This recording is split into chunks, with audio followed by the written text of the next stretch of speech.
আসসালামু আলাইকুম বন্ধুরা, আপনাদের মাঝে একটি নতুন টিপস নিয়ে হাজির। আপনাদের দেখাবো কিভাবে ফিউজ বানাতে হয়। এটি বানানো খুবই সহজ। এজন্য আপনাদের দরকার হবে ম্যাচ। ম্যাচ থেকে আমরা কাঠি থেকে আমরা ম্যাচের বারুদগুলো বের করবো। চলুন ওগুলো বের করা যাক। আপনারা এই যে গাড়িটি দেখছেন, এই গাড়িটি থেকে আমি এই বারুদগুলো ছাড়িয়ে নিয়েছি। এবার এগুলো আমি ভালোভাবে কলমের সাহায্যে গুঁড়ো করে নেব। গুঁড়ো করার পর তারপর আপনারা ভালোভাবে হাত দিয়ে গুঁড়ো করে নেবেন যতটুকু সম্ভব।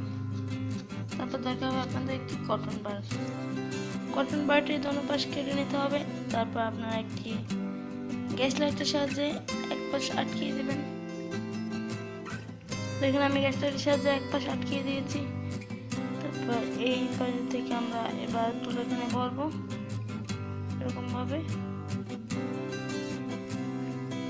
দেখুন আমরা এখানে বারুদ ভরা হয়ে গেছে। এবার আমাদের এই পাশটিও আটকে দিতে হবে। এই পাশটি আটকানোর সময় আমাদের সাবধানে আটকাতে হবে যাতে এখানে আগুনটি ভালোভাবে না লেগে যায়, সেদিকে খেয়াল রাখতে হবে।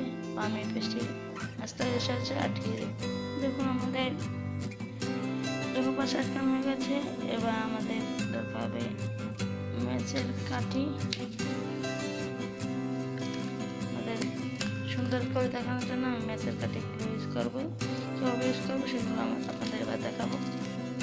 আপনাদের সৌন্দর্য দেখানোর জন্য আমি এখানে ম্যাচ 10টি সাহায্যে আঁকিয়ে নিয়েছি।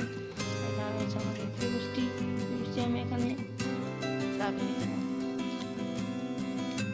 এটা আপনারা না করতে পারেন, আমি আপনাদের সুবিধাতে সৌন্দর্যের জন্য আমি এটা করছি।